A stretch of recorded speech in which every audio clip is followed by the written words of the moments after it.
Hello, hello, hello. This is the Vanilla JavaScript podcast. I'm Chris Ferdinandi. Thanks so much for joining me, and I hope your 2020 is off to a great start. This is the first show of the new year, and today I wanted to talk about how HTML is a living language. So, back in mid-December, so a few weeks ago now, Alex Russell tweeted, HTML may be a dead language because those who claim to love it can't imagine it being better. And today I wanted to talk about how just utterly, completely wrong Alex is.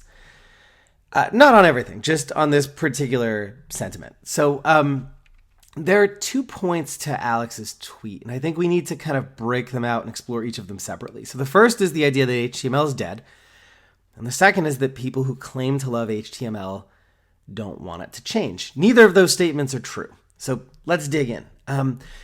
The first, HTML is not dead. So over the last few years, HTML has added a ton of awesome new features. First, HTML5 brought us semantic elements like nav and article and header. We have browser native date pickers and special input types that handle form validation and pull up custom keyboards for email addresses and URLs. We also picked up browser native ways to play video and audio files, things that used to require Flash. The website for this podcast uses the audio element to stream episodes, and it is so damn easy to use. And several years ago, stuff like that required these complex JavaScript and Flash plugins. It was so much work. And now native elements make it really, really easy. We get native responsive images with picture element and source set attributes. We can asynchronously load JavaScript files with async or defer and preload important content with rel equals preload attribute. And I'll link to all this stuff down in the show notes. Most recently, we're now working on a new lazy loading attribute for images and iframes that will let you natively lazy load stuff without a JavaScript plugin. And Jen Simmons explains in this really great video that I will also link to in the show notes, adding height and width elements to your images, or attributes rather, to your images now reserves space for that image while loading and maintains aspect ratio. So you don't end up with that jump with the content when the image finally shows up. So you've probably seen this before, right? Like a page loads, you're waiting for an image, the image shows up, and then suddenly the content gets pushed down. No more with this new aspect ratio feature that's coming.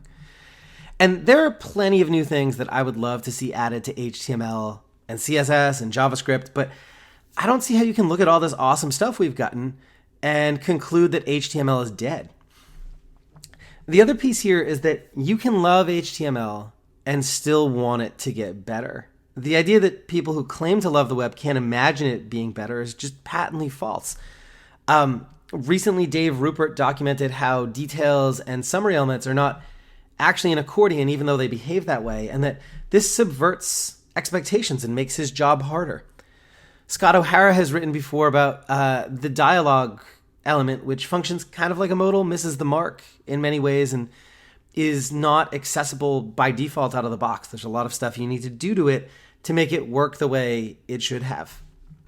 In Dave's article, he even suggested new elements that he'd love to see exist, like accordion, tabs, dropdown, and tooltip.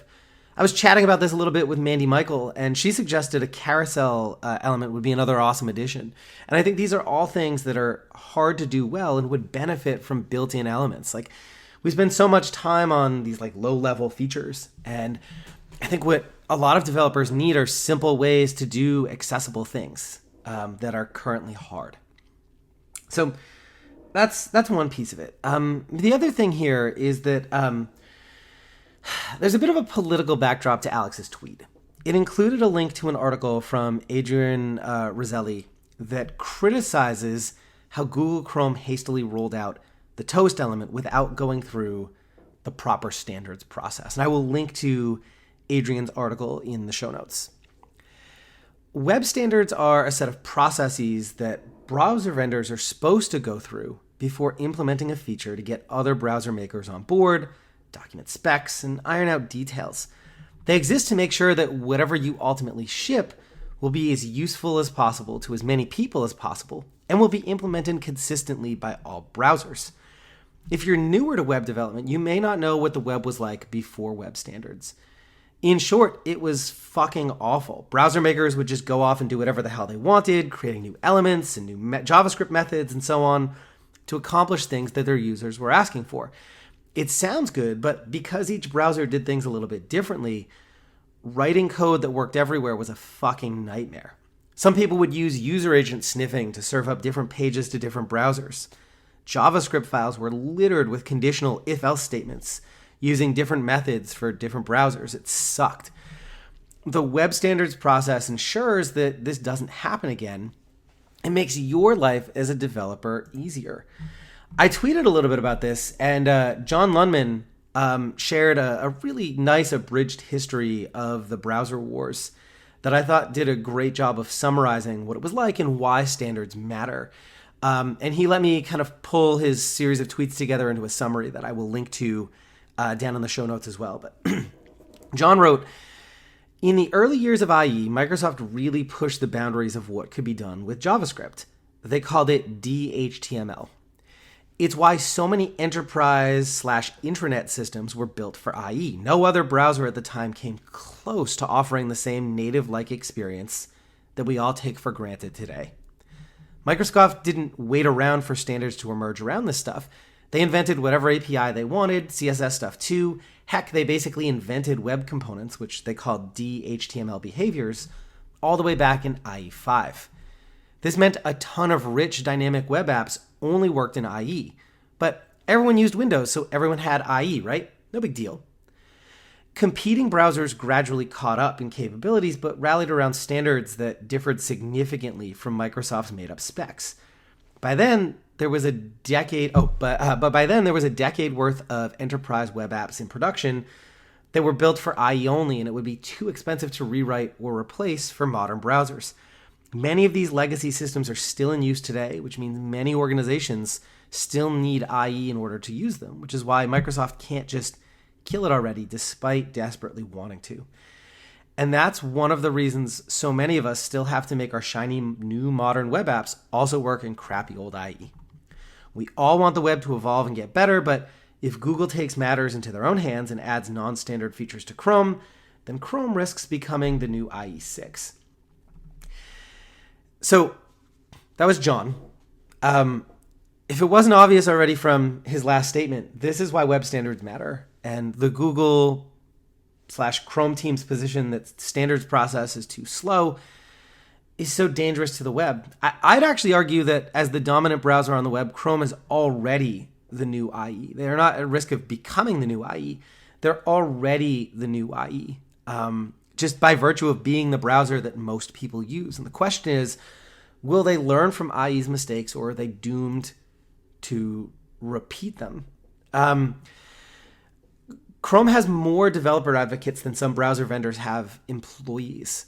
And their approach to web standards is often, we have an idea, let's just throw it in the browser behind a flag and see what developers do with it. And while that sounds reasonable on the surface, it's behind a flag after all, it means that Google never gets feedback from other browser vendors on what it is, how it should work, or in the case of the ill-named Toast element, what it should be called. And when Google does things like this, they put Firefox, Safari, and other browser vendors in an awkward spot. Do they ignore the element and then get accused of not innovating? Do they push things through even when they have issues and reinforce to Google that it's okay to just ignore the web standards process? On mobile devices, a majority of web usage happens in apps.